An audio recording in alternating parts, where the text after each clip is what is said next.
officials have told CBS that some of that aging infrastructure is a concern, that this particular pipe wasn't even of the most urgent concern. Do you know if the government is looking into which other pipes could be at risk of collapsing?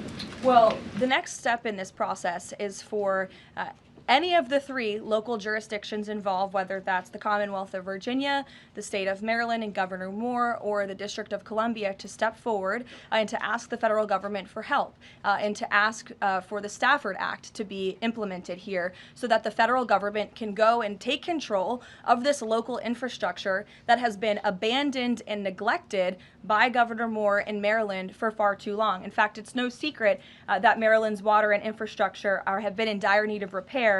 Their infrastructure has received a nearly failing grade in the 2025 report card from the American Society of Civil Engineers. This is the same grade they've received 5 years earlier. There has been no improvement under the leadership of Governor Moore. He's clearly shown he's incapable of fixing this problem, which is why President Trump and the federal government are standing by to step in. And for all of the environmentalists in the room and across the District of Columbia, let's all hope and pray that this governor does the right thing and ask President Trump to get involved, because it will be an ecological and environmental disaster if the federal government does not step in to help. But of course, we need the state and local jurisdictions to make that formal request. That's part of the legal process to move forward. Peter. So you said that any of the three Democrats just need to ask. A few minutes ago, Maryland's Governor Wes Moore asked. He said, if the president wants me to ask nicely, our response is this: please, Mr. President, do your job. To which I say, I'll ask the president and we will provide you with the next steps. But in all seriousness, the federal government has been preparing plans.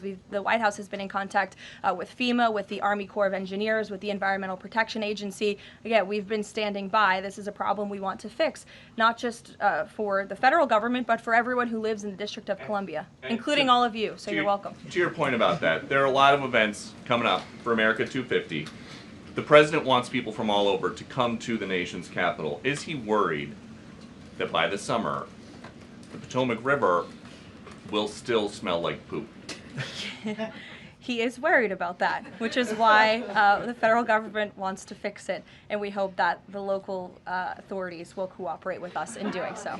Steve. So what will the $5 billion be used for in Board of Peace, and will that be sort of a down payment for much more money? You'll be hearing more about that tomorrow at the meeting. If you recall, at the first meeting when we were in Davos, Jared Kushner did provide a very detailed PowerPoint presentation for the vision of Gaza, the reconstruction and the humanitarian efforts, of course, providing local security on the ground. That will be part of the discussion tomorrow, is how can we maintain security? First, you must achieve security to get to prosperity, which is sort of the second part of this plan. So you'll be hearing more about that tomorrow, but I would just point out $5 billion worth of investment. We're talking about reconstructing Gaza. I remember when those words came from the president's lips in the East Room many months ago, and all of you in the press were bewildered at how the president could have such an ambitious goal of rebuilding Gaza, which is obviously a place that has been just turmoiled by violence and chaos for many, many years. But we are well underway in doing that, and it's a historic accomplishment for this president. Secondly, is the president seeing enough progress in the Iran talks to let negotiations go a little further? I mean, where do things stand after yesterday's talks? I think you heard from the administration and the State Department yesterday that there was a little bit of progress made, but we're still very far apart on some issues. I believe the Iranians are expected to come back to us with some more detail in the next couple of weeks, and so the president will continue to watch how this plays out.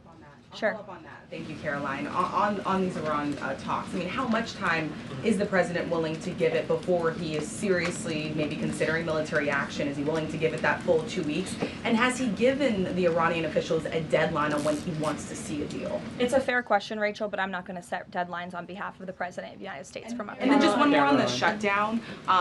We're now in this partial shutdown over DHS funding. Has the president personally spoken to the Democratic leaders in Congress? Can we expect to see them at the White House to try to make a deal on this? Not to my knowledge. He hasn't had any direct conversation or correspondence with Democrat lawmakers recently. It doesn't mean he's not willing to. I'm just not aware of any conversations that have taken place. I do know the White House and the president's representatives have been in direct conversations with both Democrats and Republicans, but of course, Democrats are the reason that the Department of Homeland Security is currently shut down. They have chosen to act against the American people for political reasons, and now we have FEMA workers, the men and women of the United States Coast Guard, men and women of TSA who keep our airports moving, who will be working without paychecks for no good reason other than the Democrats wanting to pick a fight with Donald Trump. And the president thinks that is irresponsible and despicable. He wants the government to be open. We've been engaged in good faith negotiations with the Democrats. Last night they sent over a counter proposal that frankly was very unserious, and we hope they get serious very soon because Americans are going to be impacted by this. Sure. Thanks, Caroline. President Trump has talked about a forthcoming executive order on voter ID. Is there more details you can provide about for that? And can you talk about any steps that you're taking to overcome court challenges that you've kind of faced in this area before on voting? Well, as the president said in that Truth Social post, he's discussing and exploring legal options for a potential executive order with respect to voter ID, but this is something he's made very clear he wants Congress to get done. The Save America Act is a common sense piece of legislation that has now passed the House of Representatives to ensure that voter ID is a requirement in the United States of America. This is a common sense policy that nearly 90% of the country agrees with. You need an ID to go and purchase alcohol. You need an ID to go to the library and check out a book. And so the president thinks you should have an ID to vote in our nation's elections. And I know the vast majority of Americans agree with him on that. And he wants Congress to move quickly to get it done. Sure. On Cuba, you know, it's increasingly being described as a humanitarian crisis. What is a successful outcome for the U.S. that the U.S. wants to see in Cuba? Is there anything less than regime change that would be considered success? I think, as Secretary Rubio has articulated and the president himself, we obviously want to see flourishing and prosperous democracies all over the world, especially in our own hemisphere. I'm not dictating any actions the United States may take to get there, but of course that's in the United States' best interest to have Cuba be a truly free and prosperous democracy. Unfortunately, right now, that is not the case. They are a regime that is falling, their country is collapsing, and that's why we believe it's in their best interest to make very dramatic changes very soon, and we'll see what they decide to do. Sure. Thank you so much. Following up on Gaza, this $5 billion, who exactly will be in charge of managing this money? Would that be the president himself making the final decisions on how these funds are spent? It will be the Board of Peace, which the president is, of course, the chairman of, but all of the member parties, I believe, will have votes on the funding. And then, of course, there is that technocratic layer underneath the official Board of Peace with the member countries that will be making decisions as well. So if you just go back and look at the first event that we had where we sort of unveiled the structure of the Board of Peace, that structure remains in place, and they'll be overseeing the funds that will be announced tomorrow for their reconstruction and humanitarian efforts. Sure. Another question on that Board of Peace announcement. You mentioned there will be the announcement of who comprises that International Stability Force. How soon will that force be deployed? And have all of the regional partners, all of the regional countries signed off on the makeup of that force? I don't have a timeline for you today, but again, I'm sure you'll hear more about this tomorrow. So you'll join us at the event. Deanna. Thanks, Caroline. Two questions. Sure. First, the president has talked a lot about housing affordability, and several countries that are facing housing shortages, including Canada, for example, have imposed a ban on non-citizens, like foreigners, from buying their houses. Do you know if that's a strategy that the president would be willing to deploy? Well, first of all, the president is obviously committed to deporting illegal aliens from our country and those who are not lawfully present in the United States, which he has done at a record pace, which has led to the falling of rents, as I pointed out in my opening remarks. Secondly, the president has recently announced that he is fighting for a ban on institutional investors and Wall Street billionaire corporations from buying up single-family homes that should be lived in his opinion, by American families. We know this is going to have a remarkable impact on the housing market and on prices and supply and demand for the American consumer and the American family. And then thirdly, the president is also expediting permitting as fast as we possibly can to build more homes, to increase supply, to obviously bring down the cost of home ownership and purchasing homes for the American people. And then also, as I mentioned as well, we do see mortgage rates falling. So all of this is combining to make housing more affordable in this country. There's still a lot more to do. The president is still digging his way out of the mess that was created by Joe Biden's administration in jacking up mortgage rates and jacking up housing costs. But we do see very positive trends in this direction. And the president wants the United States to be a nation of owners, not renters. He wants families to live in homes, not institutions and big corporations. Michael. Ukraine, Caroline. Secondly, on Ukraine, Sure. yesterday Zelensky said in an interview that he says that it's not fair that the president is saying that Ukraine has to make concessions. He's saying this publicly, and not Russia. Has the president seen these comments? And when the president says that Ukraine has to make concessions, is he referring to giving up Donbass? I think the president would respond to that by saying he does not think it's fair that thousands of Ukrainians are losing their lives, and Russians too, in this deadly war. And that's why the president and his team have committed a tremendous amount of time and energy in bringing this war that is very far away from the United States of America, but nevertheless, this is a president of peace. And so he's committed a tremendous amount of time and energy to bringing this war to an end. Just yesterday, there was another round of trilateral talks between the U.S., Russia, and Ukraine. There was meaningful progress made in both parties. Both sides agreed to update their respective leaders and to continue to work towards a peace deal together. So there will be another round of talks in the future, but I think the president views this entire situation as very unfair, not just for Russians and Ukrainians who have lost their lives, but also for the American people and the American taxpayer who were footing the bill for this war effort before President Trump put a stop to it.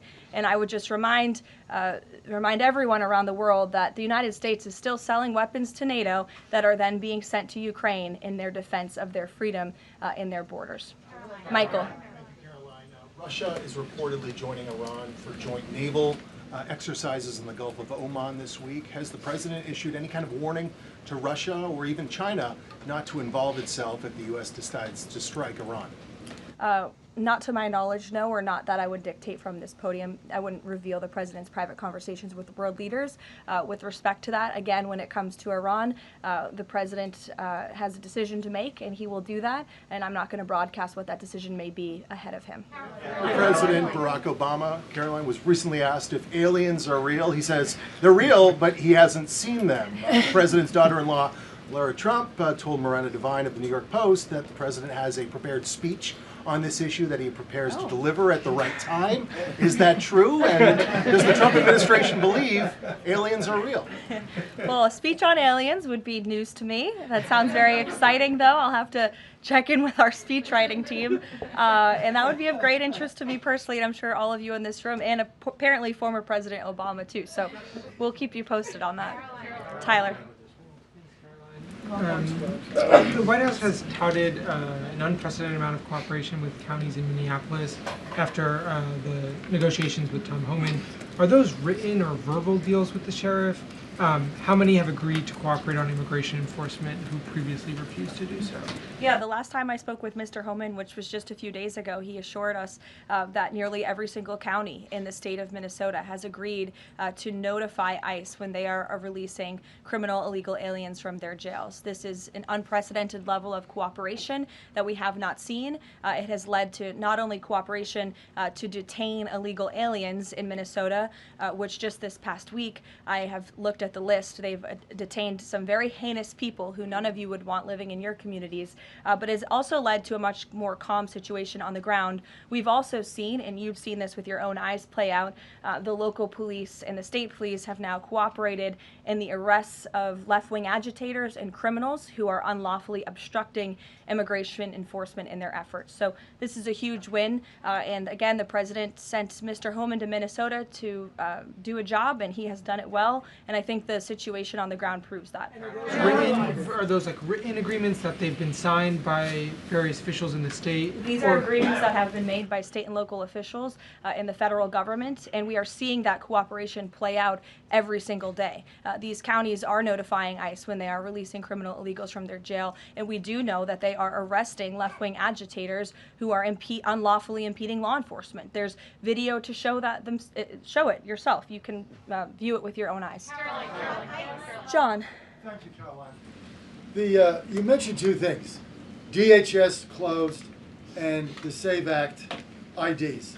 Both of these could get solved in 15 minutes if Senate Leader John Thune simply got rid of this phony 60-vote cloture rule and got 51 votes, and that would be the end of it, because everyone in this room knows if the Democrats take over, they'll get rid of that rule in 90 minutes. They already tried it one time, and the two Democratic senators that stopped it are no longer there, Manchin and Sinema. President Trump is backing a lot of these senators for re-election, and yet they will not get rid of the 60-vote cloture rule, which is holding everything up. What is the president's position on John Thune in the Senate finally getting rid of this so this legislation can get moved? Well, the president has a good relationship with Senate Majority Leader John Thune. They keep in very close contact, and they work together all of the time. I hear your passion in your voice, and I know it's shared by many Americans across the country, including the president himself. He wants to see the SAVE Act voted, and he's expressed that both publicly to all of you, the American people, but also privately in his conversations with Senate Majority Leader Thune and many other members of Congress as well. Yes, Rob, go ahead. Good to see you. So J.B. Pritzker just recently signed the bill. The law went into effect in January, and it's supposedly going to allocate about $2.5 billion to illegals to go to college and financial aid in the state of Illinois. What is the White House's reaction to this? Illinois is already, by 2027, they're supposed to have a $3 billion deficit. What's your reaction to that? Yeah, we'll have to take a look at that. I would say the president certainly thinks that Governor Pritzker is not doing a very good job of managing his state, as evidenced by not only the waste, fraud, and abuse, but also the crime in the city of Chicago that unfortunately Governor Pritzker has refused to pick up the phone and call the White House and ask for help on, which is something his residents want him to do, but he refuses to do for political reasons. As for the specific money, we'll take a look and get you an answer. You're welcome. John. Thanks a lot, Caroline. Two questions. One is about the president's trip to Georgia tomorrow. If you can provide some additional information about that, why Northwest Georgia was chosen for this particular trip, for instance. Sure. Well, Georgia is obviously a very important state to the president and to the Republican Party, and the president loves the people of Georgia. He'll be touring, like I said, a steel facility, and then he'll also be stopping by another local business, and he will be giving remarks on affordability, on the economy, on all of the great economic news that I just shared with you earlier. He'll be meeting and greeting with everyday Americans, and that's what the president loves to do, to get out across the country, and he's spoken about his intention to go across the country a lot more, and obviously tomorrow's trip is evidence of that. Secondly, last week, as you know, big event that took place in the Roosevelt Room, the president announcing that the EPA has repealed these federal limits on emissions for cars, trucks, and power plants. And in the president's presentation, he mentioned that American families will save $2,500 for a new car or truck.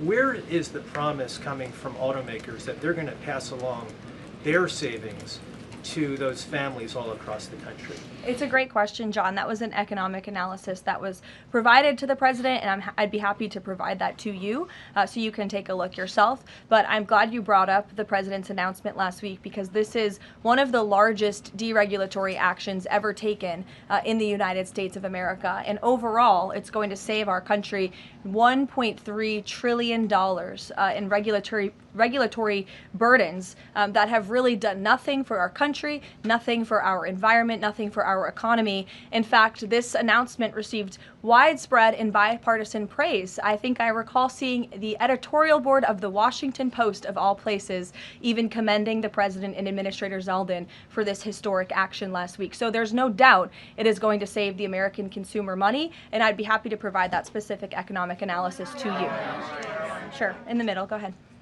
Yes. Thank you. Governor Moore in Maryland signed a bill that is ending the law enforcement cooperation with ICE. And by doing that, a lot of local sheriffs are not happy, and in fact, they met today in Annapolis to come up with either legal action. What is the message of the White House to those sheriffs and to the residents of Maryland? Well, first of all, it's another despicable action by Governor Wes Moore. Why would you prevent your state and local law enforcement from cooperating with federal law enforcement? If you just ask them, to your point, if you ask a sheriff across the country if they want to have that level of cooperation and coordination with the federal government, of course they do. It makes their jobs easier. It keeps them out of hostile and dangerous environments. It allows them to detain illegal alien criminals who have committed heinous crimes in our country with the most safe circumstances possible. So the president, of course, continues to always stand on the side of law enforcement, and this is another just horrible and frankly political action taken by Governor Wes Moore, and unfortunately the people of his state are going to reap the consequences of it. Sure. Thank you, Caroline. President Trump just said on Truth Social that it would be a big mistake for the UK to hand over control of Chagos Islands to Mauritius. But the State Department earlier this week has said the U.S. does support that handover. So does this post now suggest that the U.S. does not, or that President Trump has changed his mind on this? The post should be taken as the policy of the Trump administration. It's coming straight from the horse's mouth. When you see it on Truth Social, you know it's directly from President Trump. That's the beauty of this president and his transparency and relaying this administration's policies to all of you and to the rest of the world. Carrie, go ahead. There's been a series of walkouts from public school students that have been sort of provoked by a number of public school administrators. What are your thoughts on this? What's the administration's thoughts on this? Will they be taking any actions on these walkouts against ICE? Look, I think obviously the president and the administration support the First Amendment rights of all American citizens, and if they're peacefully protesting, then that's their constitutional obligation and right and responsibility to do so. Of course, the administration also wants to see American school children in school learning and educating, and I think it does speak to the left-wing bias that is unfortunately very present in our nation's public school system, and it's something that Secretary McMahon has been working very hard to root out of our public school system by ensuring that local governance and local control takes place over our nation's public schools, and that parents and educators closest to students have a greater say over curriculum and academia in our country. Take a couple more. Go ahead. Thank you, Caroline. The Vatican announced earlier today that they would not be joining the Board of Peace initiatives over concerns that it could potentially compete with the United Nations over handling crisis conflicts. What's the White House's response to that? Yeah, look, we saw that. I think it's deeply unfortunate. I don't think that peace should be partisan or political or controversial. And of course, the administration wants all those who were invited to join the Board of Peace to join. Because again, the Board of Peace is overseeing the reconstruction of a territory that has been plagued with violence, with bloodshed, with poverty for far too long. And this president has a very bold and ambitious plan and vision to rebuild and reconstruct Gaza, which is well underway because of the Board of Peace. This is a legitimate organization where there are tens of member countries from around the world, and we think that's an unfortunate decision. In the back, sure. I'll go to both of you, sure. Okay. Go ahead, and then Jake, you can go. Caroline, can you tell me, is there an update regarding the tariff rebate checks that the White House has promised? I don't have an update for you on timeline, but I know that it's something that the president and his economic team continue to very seriously discuss. Thank you, Caroline. I've got two questions. First, does the president see some sort of religious or prophetic component to the unfolding developments in the Middle East? I haven't spoken to him about that particular perspective, to be honest with you, but of course the president wants peace for all people of all faiths all around the world, and that's part of his push to create peace in the Middle East, which he has done successfully. And my second question is, as his popularity rises around the world, and especially in regions where he's invested so much effort in promoting peace and ending wars, do you think we might be watching the emergence of a global MAGA movement? Is this something that the president has discussed at all? Well, I don't know, Jake, but I sure hope so. Take a couple more. Go ahead. Sure. I wanted to ask you about Iran.